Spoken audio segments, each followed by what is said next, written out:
Welcome back to Vietnam, Steve. You're watching the A to Z of expat life, and today, of course, is brought to you by the letter Q. Now, Q's a tricky one because it stands for quarantine, and we don't have much quarantine in expat life these days. It seems to be a thing of the recent past.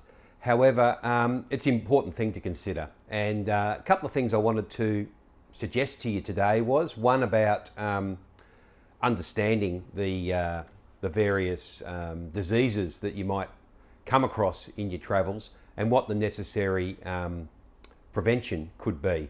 And these are largely mosquito-borne illnesses here in Southeast Asia. Simply because you need to have that mental preparedness if you do get ill for spending quite a bit of time in virtual quarantine, so alone in a hospital or getting significant treatment. I think it's an important thing to think about. I can't say it's at the forefront of my mind. I did Google up and see that there's only something like 25 or 30 vaccines in the world. So if we had them all, we'd never have to look back.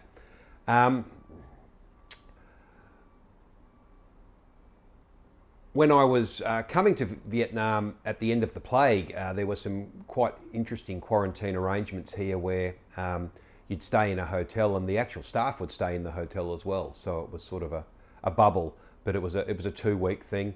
I had a colleague who got locked up in a resort here for 2 weeks. In fact, the first day of the lockup, they were all down in the dining room having their lunches together. And then after that, the dining room got locked off and they got put in their rooms for 2 weeks.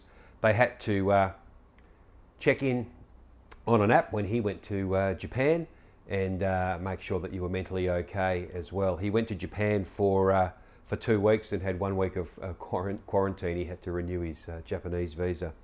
The other thing is around quarantine, it's about taking plant material from one country to another. So in Southeast Asia, there's really NFA, no one cares.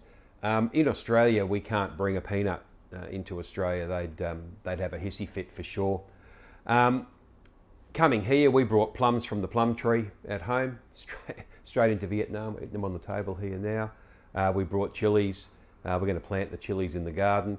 So it's a different world out there to Australia, where they worry that they might have too many trees or something along those lines. Thanks for getting back into the swing of things, of the A to Z of expat life. We're nearly getting there now. You've watched the letter Q, and we're into the back of the alphabet now, and rest assured there's some exciting stuff coming up as we get through to Z. And I've already recorded Z, so I did that back when I did A. I thought if I do A and Z, I'll have some inspiration to go right through. Stay frosty. You've been watching Vietnam Steve, and I'll see you in the next one.